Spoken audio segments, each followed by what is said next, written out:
मनापासून स्वागत करतो आणि आपल्या सगळ्यांनाच माहिती आहे की ऑक्टोबर महिन्यामध्ये देशाचे पंतप्रधान आदरणीय नरेंद्र मोदी साहेबांनी मराठी भाषेला अभिजात भाषेचा दर्जा हा जाहीर केला होता।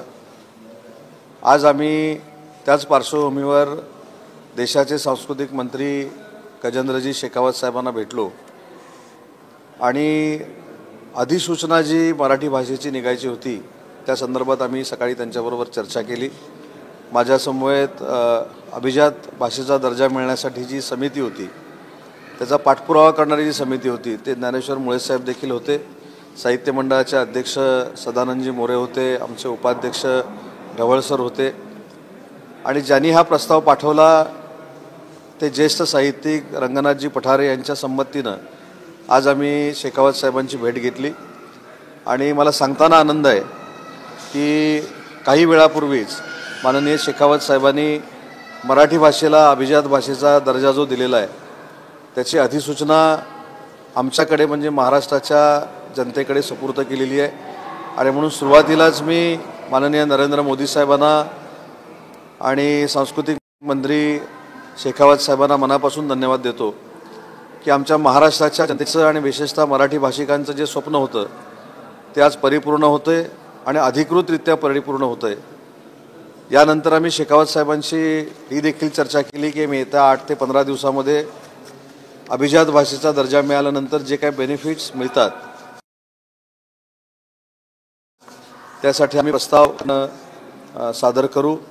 सदानंद मोरे साहेबांनी अजून एक शेखावत साहेबांना मागणी केली की महाराष्ट्री प्राकृत म्हणून प्राकृत भाषेला जो अभिजात भाषेचा दर्जा मिळालेला आहे त्या प्राकृतवर मराठीमध्ये देखील महाराष्ट्रामध्ये देखील फार मोठ्या पद्धतीनं संशोधन होतं आहे। मोरे साहेबांच्याच अध्यक्षतेखाली एक समिती होती की याचा अभ्यासक्रमामध्ये कशा पद्धतीनं उपयोग केला जाईल, तर त्यासाठी देखील निधीची उपलब्धता करून द्यावी अशी मागणी आम्ही शेखावत साहेबांकडे केल्यानंतर त्याला देखील त्यांनी सकारात्मक प्रतिसाद दिला आहे आणि 31 जानेवारी 1 फेब्रुवारी आणि 2 फेब्रुवारीला पुण्यामध्ये मराठी विश्व संमेलन जे होतं आहे त्याच्या उद्घाटनाला देखील यायचं मान्य सांस्कृतिक मंत्र्यांनी केलेलं आहे आणि म्हणून महाराष्ट्राच्या जनतेच्या वतीनं माननीय राज्याचे मुख्यमंत्री देवेंद्रजींच्या वतीनं, उपमुख्यमंत्री एकनाथ शिंदे साहेबांच्या वतीनं, अजितदादांच्या वतीनं, पूर्ण मंत्रिमंडळाच्या वतीनं आणि महाराष्ट्रातील मराठी माणसाच्या वतीनं मी नरेंद्र मोदी साहेबांना धन्यवाद देतो आणि शेखावत साहेबांना देखील धन्यवाद देतो। आणि ह्याच्यातला योगायोग असा आहे की 11 वर्षापूर्वी जो पहिला प्रस्ताव पाठवला त्या मी महाराष्ट्राच्या राज्यामध्ये पहिला मराठी भाषेचा राज्यमंत्री होतो आणि पुन्हा एकदा देवेंद्रजींच्या मंत्रिमंडळामध्ये माननीय एकनाथ शिंदे साहेबांच्या आशीर्वादानं कॅबिनेट मंत्री मराठी भाषेचा झाल्यानंतर हा GR माझ्या हातामध्ये मिळण्याचं भाग्य हे नियतीनं आणून ठेवलेलं होतं आणि म्हणून मला असं वाटतं की आता आमची जबाबदारी वाढलेली आहे आणि या जबाबदारीमध्ये काम करून मराठी भाषेचं जतन आणि संवर्धन हे महाराष्ट्रामध्येच नाही तर आंतरराष्ट्रीय पातळीवर कशा पद्धतीनं केलं जाईल यासाठी आम्ही पाठपुरावा करतोय आणि म्हणून पुन्हा एकदा रंगनाथ पठारे समिती असेल, ज्ञानेश्वर मुळे साहेबांची समिती असेल, महाराष्ट्रातले सगळे साहित्यिक असतील ज्यांनी मराठी भाषेला अभिजात भाषेचा दर्जा मिळण्यासाठी प्रयत्न केलं, पूर्वीचं एकनाथ शिंदे साहेबांच्या नेतृत्वाखालचं सरकार असेल किंवा आताचं विद्यमान महायुतीचं देवेंद्रजींच्या नेतृत्वाखालचं सरकार असेल, या सगळ्यांच्याच इच्छेपोटी हा अभिजात दर्जा माननीय नरेंद्र मोदी साहेबांनी महाराष्ट्राच्या जनतेला दिला। त्याबद्दल पुन्हा एकदा त्यांना मनापासून धन्यवाद आणि त्यांना अपेक्षित असलेलं मराठी भाषेतलं काम हे आमच्या सगळ्यांच्या माध्यमातून साहित्यिकांना विश्वासात घेऊन त्यांच्या मार्गदर्शनाखाली महाराष्ट्रामध्ये केलं जाईल हा मराठी भाषेचा मंत्री म्हणून माझा आशावाद आहे, माझा शब्द आहे आणि म्हणून आपल्याला देखील मी विनंती करतो की 31 जानेवारी 1 फेब्रुवारी आणि 2 फेब्रुवारी अभिजात भाषेचा दर्जा मिळाल्यानंतरचं मराठी भाषेचं पहिलं विश्व संमेलन हे पुण्यामध्ये होतं आहे, त्याला आपण देखील सगळ्यांनी उपस्थित राहावं ही मी आपल्याला विनंती करतो।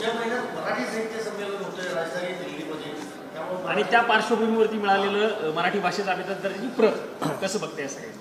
खरोखरच आनंद आहे आणि म्हणून मी मगाशी म्हटलं की शेवटी प्रत्येक राज्यकर्त्याच्या नशिबी काहीतरी भाग्य यावं लागतं, ते भाग्य मराठी भाषेचा अभिजात भाषेचा दर्जा माझ्या हातामध्ये तो GR पडला, मला मी भाग्यवान समजतो।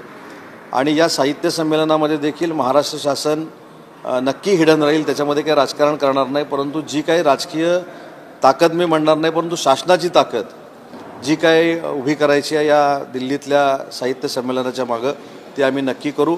त्याच्या नियोजनाचा आढावा घेण्यासाठी मी आमच्या सगळ्यात ज्येष्ठ साहित्यिकांच्या समवेत पुन्हा एकदा 15-20 दिवसांना दिल्लीमध्ये येणार आहे. त्यांना जे काही सहकार्य लागेल ते करण्याची भूमिका आम्ही घेणार आहोत. परंतु एक मात्र नक्की आहे, आम्ही इथं आल्यानंतर त्या साहित्य संमेलनाला कुठेही राजकीय वास येणार नाही, याची देखील दक्षता आम्ही घेऊ. साधारण किती निधी दिला जाणार आहे? सातत्यानं प्रत्येक वर्षी मराठी साहित्य संमेलन जेव्हा असतं तेव्हा निधीचा प्रश्न येतो. राज्य सरकार आकडता हात घेतं असं म्हटलं जातं. यावेळेस राज्य सरकार साधारण किती निधी देणार आहे? मला असं वाटतं की राज्य शासनानं मागच्या वर्षीपर्यंत 50 लाख रुपये देण्याचं धोरण हे घेतलेलं होतं, परंतु मागच्या वर्षीपासून साहित्य संमेलनाला 2 कोटी रुपये देण्याचा निर्णय घेतलेला आहे. ते 2 कोटी रुपये आमच्यामार्फत म्हणजे साहित्य मंडळामार्फत नक्की त्या साहित्य संमेलनापर्यंत पोचतील. आणि दुसरी महत्त्वाची गोष्ट आहे, योगायोगानं महाराष्ट्र राज्याचा उद्योगमंत्री देखील मीच आहे. त्याच्यामुळं अजून काही CSRमधनं भाषा संवर्धनासाठी आम्हाला दिल्लीमध्ये काही करावं लागलं ते देखील आमची करण्याची इच्छा आहे. आणि त्याच्या पुढं जाऊन सांगतो, ज्ञानेश्वर मुळे साहेबांच्या साक्षीनं दिल्लीमध्ये किंवा अन्य राज्यांमध्ये मराठी शाळा देखील आहेत. तर मराठी भाषेनं त्याच्यामध्ये पुढाकार घेऊन या शाळा जर अतिशय चांगल्या पद्धतीनं सुदृढ करता आल्या तर तो देखील महाराष्ट्र शासनाचा प्रयत्न राहणार आहे.